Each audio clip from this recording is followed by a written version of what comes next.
Nandito kami para sa pinirmahan natin kasunduan tungkol sa pagiging baby maker ni Ayla. This is important information for the case, Era. Don't ever hide anything from me again. Do you have anything to do with where the document could be? Wala namang may ibang motibo na nakawin yung papel na yun kundi si Ma'am Feliz. Asan na ba si Dilip? Dapat meeting na tayo. Oy!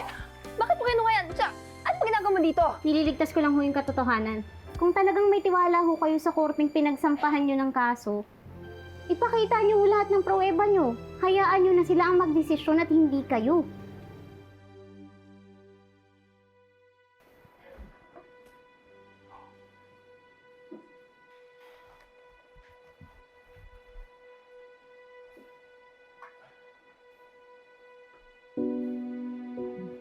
Excited na ba kayo sa kalalabasan ng meeting natin with Fiscal? Ikaw yata yung mukhang excited. Siyempre naman, kasi ngayong araw, madidismiss na yung kaso ni Samson at ni Ayla dahil dun sa dokumentong pinasa natin last week. Ernie, maraming salamat sa iyo ha. At salamat din sa inyo.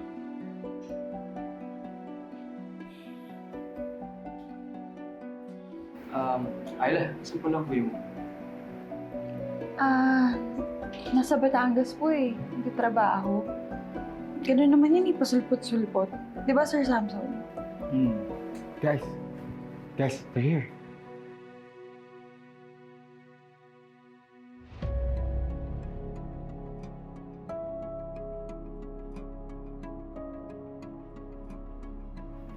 Trixie, anong ginagawa mo dito? Everyone, I'd like to formally introduce to you my new legal intern, Miss Trixie Ingano. Good morning, Attorney Matias. Mr. De Leon, you're here. I guess madalas tayong magkikita.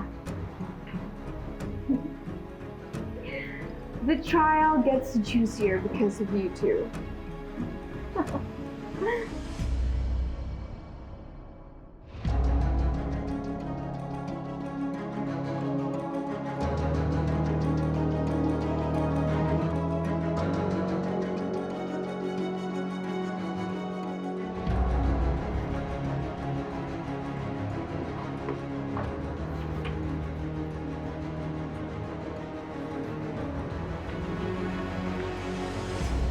Kung ako sa'yo, bawasan mo yung pagiging overconfident mo.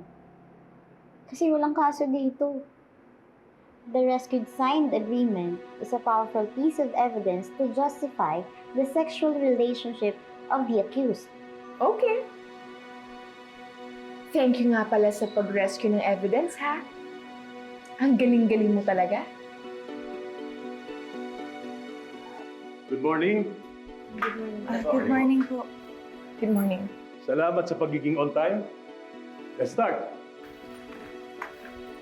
So today, matapos kong aralin ang mga isinumiting affidavit ng dalawang kampo, I have come up with a decision. Fiscal, before you announce your decision, may I please say something? Go ahead, attorney. Reading the affidavit submitted by my former law students, I cannot help but be proud. Kagaling na sila. Magaling po ang picture namin, sir.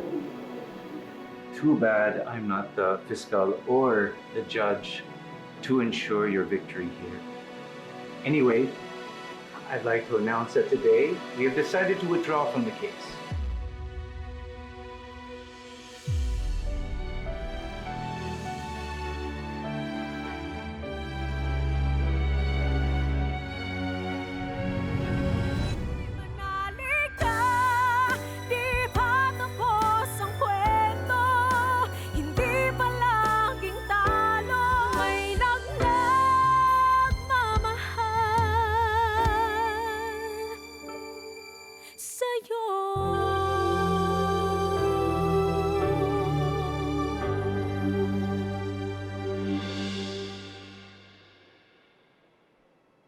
Totoo ba to? Iuurong mo na ang kaso. Maraming salamat, please. Gustong-gusto ko na matapos to. Gusto ko na bumalik tayo sa dati.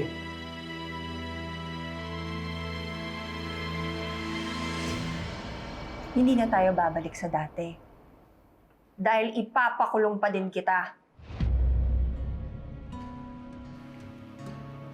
Anong kaso? Isang kaso na mas mabigat. A case that we are most confident to win. We decided to withdraw from the concubinage case, and today we will be refiling a new one. Feliz, bakit mo pa rin ako kakasuhan? Hindi ko babae si Ayla. Yung ginagawa namin, alam mo yun. Ginagawa ko yun labag sa loob ko para bigyan ka ng anak na gustong-gusto mo. Anak na hindi nyo naman nabuo. Iba ang nabuo nyo ng babae yan. At ikaw, ha?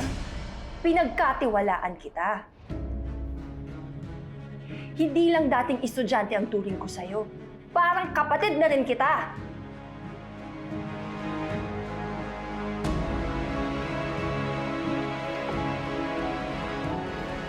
Ayla?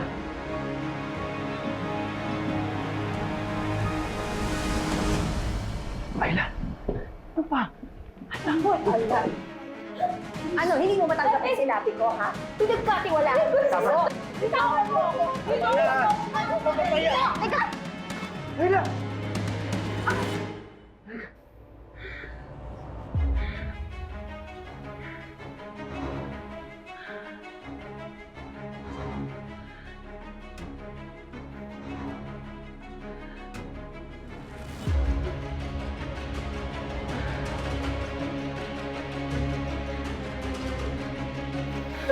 Ito po, ano nangyayari?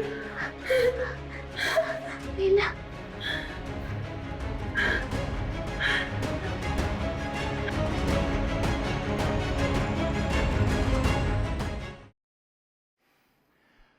Hi, new case filed. Napagod ako sa mabilisang pag-revise ng complaint affidavit kanina. Well, our client has decided that we have a better chance of winning this new case. Feliz, don't worry, okay? You know what? I don't mind sa pag-revise at pag-refile ulit. Kasi sayang din naman yung emotional distress case laban dun sa kabit ng asawa mo. She should suffer too. Pati yung lawyer.